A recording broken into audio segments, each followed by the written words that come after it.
जब तक किसी को खुद की वैल्यू नहीं पता होती तब तक दूसरा कोई उसकी वैल्यू नहीं समझ सकता। दो प्रकार के इंसान दुनिया में पाए जाते हैं। एक तो वो जिन्हें अपने काम पर पूरा भरोसा होता है, जो खुद पर विश्वास करते हैं और ये समझते हैं कि जो हुनर उनके अंदर है वो कोई सामान्य हुनर नहीं है। और दूसरे वो लोग जो अपने आप को बहुत मामूली समझते हैं, जो अपने काम को, अपने प्रोफेशन को बहुत ही सामान्य समझते हैं। इस प्रकार के लोगों को हमेशा यही लगता है कि उनके अंदर कोई खास बात नहीं है, और यकीन मानिए इन लोगों का आंकड़ा बहुत ज्यादा है। इसी प्रकार मोहन नाम का एक इंसान एक छोटी सी दुकान पर काम किया करता था। उसे हमेशा यही लगता कि वो बहुत मामूली काम कर रहा है, वो सबसे घटिया काम कर रहा है और उसे ये काम छोड़ देना चाहिए। लेकिन वो पारिवारिक जिम्मेदारियां होने की वजह से उस काम को छोड़ नहीं पा रहा था। खाली समय में कभी वो विचार करता कि मैं खुद की एक दुकान खोल दूंगा, और कभी कोई दूसरा काम करने की सोचता ताकि लोगों के बीच उसकी इज्जत बने, लोग कहें कि मोहन बहुत अच्छा काम कर रहा है। वास्तविकता में जब भी कोई रिश्तेदार उससे पूछता कि वो क्या काम करता है, तो वो अपने काम को छुपाने की भी कोशिश करता। वो हमेशा यही सोचा करता कि किसी दुकान पर काम करना कितना तुच्छ काम है, कितना छोटा काम है, इससे अच्छा तो आदमी खाली बैठ जाए। कोई अगर पूछे भी तो कहता कि कुछ काम की तलाश कर रहा हूँ, अभी तो कुछ काम मिला नहीं है। लेकिन ऐसे तुच्छ काम के बारे में दूसरों को बताना क्या सही रहेगा? सब मेरे बारे में क्या सोचेंगे कि ये कितना छोटा काम कर रहा है, क्या उनके बीच मेरी इज्जत, मेरी वैल्यू बनी रह पाएगी? ऐसे विचार मन में बार बार आने की वजह से वो अक्सर तनाव में भी रहने लगा था। दुकान पर काम करने के उसे बहुत ही कम पैसे मिलते थे, इससे वो अपने बीवी बच्चों की जरूरतें भी पूरी नहीं कर पाता था। इसीलिए रातों में उसे नींद भी नहीं आती थी। वो अपने आप को फालतू समझता था, वो दुनिया पे खुद को बोझ समझता था। वो कभी कभी आत्महत्या करने का भी विचार करता। एक दिन मोहन दुकान पर अकेला काम कर रहा था, उसका मालिक कहीं बाहर गया हुआ था। तभी अचानक उसकी दुकान पर एक बौद्ध भिक्षु भिक्षा लेने के लिए पहुंच गया। उस भिक्षु के चेहरे पर एक दिव्य तेज था, उसकी आंखों में एक शांति थी। मोहन ने उस बौद्ध भिक्षु को भिक्षा देते हुए एक सवाल पूछा।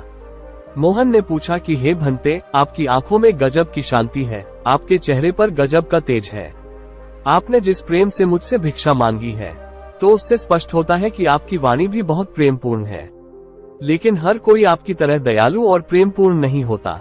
मोहन ने खुद को संबोधित करते हुए पूछा कि हे भंते, मैं हमेशा दूसरों की मदद करता हूँ, हमेशा दूसरों के काम आता हूँ, उसके बावजूद लोग मेरी इज्जत नहीं करते। इज्जत करना तो दूर की बात रही, मेरी कोई कदर भी नहीं करता, मुझे कोई पूछता तक नहीं है।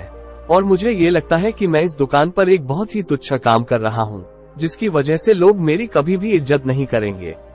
हालांकि मैं कभी किसी का बुरा नहीं चाहता, मैं हमेशा दूसरों की मदद करना चाहता हूँ, तो इसके बदले कम से कम दूसरे लोगों को मुझसे ठीक से पेश तो आना चाहिए। मैं दूसरों के बीच और अपने परिवार के बीच में भी अपनी वैल्यू किस प्रकार बढ़ा सकता हूँ? मुझे कुछ तरीके और उपाय बताएं जिससे मैं भी अपना स्वाभिमान भरा जीवन जी सकूं। बौद्ध भिक्षु ने मुस्कुराते हुए जवाब दिया कि जब तक तुम खुद की कद्र करना नहीं सीखोगे, तब तक दूसरा कोई तुम्हारी कद्र नहीं करेगा। जब तक तुम अपने काम को तुच्छ और छोटा समझते रहोगे, तो दूसरे लोगों को क्या पड़ी है कि वो तुम्हें महान समझे, तुम्हारे काम को ऊंचा समझे। भिक्षु ने अपनी बात आगे बढ़ाते हुए कहा कि ऐसा नहीं है कि हमें हर घर से भिक्षा मिल जाती हो, लेकिन जो कुछ भी हमें मिलता है उसके लिए हमारे मन में एक धन्यवाद का भाव होता है। जब तक हम अपने आप को और अपनी किस्मत को कोसते रहेंगे, तब तक हम अपने आप से कभी प्रेम नहीं कर पाएंगे। हम खुद को प्रेम तभी कर पाएंगे जब हम अपने आप को किस्मत वाला समझेंगे। मोहन ने भिक्षु की बात काटते हुए कहा कि हे भंते, मैं अपने इस छोटे से काम से कैसे संतुष्ट रह सकता हूँ? मैं कैसे ऐसे तुच्छ काम के लिए अपने मन में एक धन्यवाद का भाव पैदा कर सकता हूँ? ये कैसे संभव है? अगर मैं अपने काम को पसंद ही नहीं कर रहा तो क्या उपाय है? इस पर भिक्षु ने सड़क पर एक भिखारी की तरफ इशारा करते हुए कहा कि जरा उस भिखारी को गौर से देखो, उसका भी परिवार है, उसके भी बच्चे हैं, वो भी किसी का पिता है। लेकिन अगर तुम महसूस करो तो तुम्हारी नजर में वो तुमसे भी ज्यादा तुच्छ काम कर रहा है, तो तुम तो उससे बेहतर हालात में हो। तुम्हें तो खुश होना चाहिए। हर किसी की किस्मत तुम्हारे जैसी नहीं होती, हर किसी को किसी दुकान पर काम करने का मौका नहीं मिलता। अगर तुम ऐसे सोचोगे तो तुम्हारे मन में एक धन्यवाद का भाव अपने आप पैदा हो जाएगा। तुम्हारा शरीर स्वस्थ है, तुम्हें कोई चिंता नहीं, कोई भी फिक्र नहीं, लेकिन फिर भी तुम अपने आप को तुच्छ समझते रहते हो। इसमें तुम्हारे सिर्फ सोचने के नजरिए की कमी है। अगर तुम अपने सोचने के नजरिए को बदलो तो सब कुछ अच्छा है, वरना तो सब कुछ बुरा है। एक बार तुम खुद से प्यार करना सीख जाओ, प्रेम करना सीख जाओ, उसके बाद तुम्हारा खुद पर विश्वास बढ़ जाएगा। और खुद पर विश्वास बढ़ने के बाद सबसे पहला बदलाव जो हमारे अंतर्मन के अंदर आता है वो है कि हमारी संकल्प शक्ति बहुत मजबूत हो जाती है। खुद से प्रेम यानी कि खुद पर विश्वास बढ़ना, और विश्वास बढ़ना मतलब हमारी संकल्प शक्ति मजबूत होना। मजबूत संकल्प शक्ति एक लीडर का, एक नेता का गुण होता है। जब दूसरे लोग जो आज तुम्हारी निंदा करते हैं, जब कल ये देखेंगे कि ये आदमी जो काम अपने हाथ में लेता है उसे पूरा करके ही दम लेता है, तो अपने आप उनकी नजरों में आपकी इज्जत बढ़ने लगेगी, आपकी वैल्यू बढ़ने लगेगी। भिक्षु ने मोहन को सावधान करते हुए अगला तरीका बताया जिससे दूसरों की नजरों में अपनी वैल्यू बढ़ाई जा सके। उन्होंने कहा कि अच्छाई करना, दूसरों की भलाई करना अच्छी बात है, लेकिन हर समय अगर आप किसी के लिए मौजूद रहेंगे तो वो आपकी जरूरत कभी समझ नहीं पाएगा। कोई आपको गंभीरता से नहीं लेगा। सब तुम्हारा फायदा उठाकर तुमसे अपना काम निकलवाने के लिए योजनाएं बनाते रहेंगे, जिससे बाद में तुम्हें दुख होगा, तुम्हारे मन को तकलीफ होगी। इसीलिए पहले से ही सचेत हो जाओ। हर किसी के लिए हर समय उपलब्ध मत रहो। जो हमारे करीबी हैं, हमारे अपने हैं, उनके लिए हमेशा मौजूद रहो, लेकिन दूसरों को अपनी जरूरत महसूस कराते रहो। जब भी वो कोई काम करें, उन्हें आपकी कमी महसूस होनी चाहिए, और जब ऐसा होने लगे तब समझ लेना दूसरों के सामने तुम्हारी इज्जत, तुम्हारी वैल्यू बढ़ने लगी है। अगली सीख, भिक्षु ने बताते हुए कहा कि कभी भी अपना काम पूरा होने से पहले उस काम के बारे में किसी को मत बताना, वरना तुम मजाक का पात्र बनोगे। कुछ लोग काम पूरा होने से पहले ही डींगे हाँकने लगते हैं। कुछ लोगों की तो आदत ही होती है लंबी लंबी डींगे हाँकने की। पहले वो बहुत लंबी लंबी डींगे हाँक लेते हैं और जब काम पूरा नहीं होता तो दूसरों के सामने उन्हें शर्मिंदा होना पड़ता है। लेकिन अगर आप ऐसा करेंगे तो दूसरे लोग आपको गंभीरता से क्यों लेंगे? चुप रहकर बिना किसी को बताए अपने लक्ष्य पर काम करते रहो, और एक दिन वो भी आएगा जब आप अपने लक्ष्य को पालेंगे। उसके बाद लोगों को अपने आप ही पता चल जाएगा। अपनी बात को जारी रखते हुए भिक्षु ने बताया कि अपनी झिझक को दूर करो, अपने डर को दूर करो। अपनी झिझक और अपना डर दूर करने का सिर्फ एक ही तरीका है कि तुम उसका सामना करो। अगर अनजान लोगों से बात करने में हिचकिचाहट होती है तो उनसे जबरदस्ती बात करने का अभिनय करो, और अभिनय करते करते एक दिन वो भी आएगा जब आपको किसी से कोई झिझक नहीं रहेगी।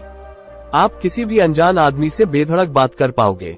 जब दूसरों के सामने बिना किसी डर और बिना किसी झिझक के आप अपने विचार रखेंगे तो दूसरे लोग आपकी स्पष्टता की, आपकी निर्भीकता की अपने मन में जरूर तारीफ करेंगे।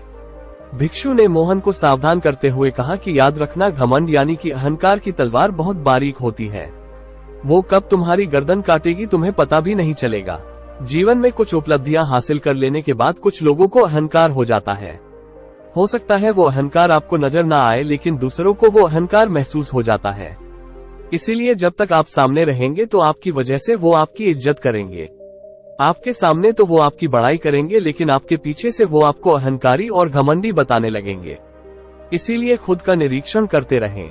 कहीं कोई उपलब्धि हासिल करने के बाद हम अहंकार से तो नहीं भर गए, कहीं हम अपने से छोटे ओहदे वालों के साथ गलत तरीके से तो पेश नहीं आ रहे। इस बात का निरीक्षण आध्यात्मिक उन्नति के लिए बहुत जरूरी होता है, क्योंकि आध्यात्मिक उन्नति में आदमी का अहंकार या घमंड ही सबसे बड़ा होता है। अपनी बात समाप्त करते हुए भिक्षु ने आखिर में कहा कि हम सब लोग समाज में रहते हैं, हम सब सामाजिक है, इसीलिए समाज के लोगों के साथ वक्त बिताना, उनकी मदद करना, उनके सामने अच्छे से पेश आना, ये सब बातें समाज के सामने तुम्हें एक बहुत ही इज्जतदार इंसान के तौर पर पेश करती है। इसीलिए अपने समाज से, अपने समाज के लोगों से हमेशा जुड़े रहो। अपना कुछ वक्त उन्हें जरूर दो। अपनी भिक्षा का पात्र संभालते हुए बौद्ध भिक्षु ने मोहन से जाने के लिए आज्ञा मांगी। इसी के साथ मोहन को भी अपने सवालों के जवाब मिल चुके थे। दोस्तों, वीडियो पसंद आई हो तो चैनल को सब्सक्राइब करना न भूलें। मिलते हैं किसी अगली कहानी में, तब तक के लिए अपना ख्याल रखें। धन्यवाद।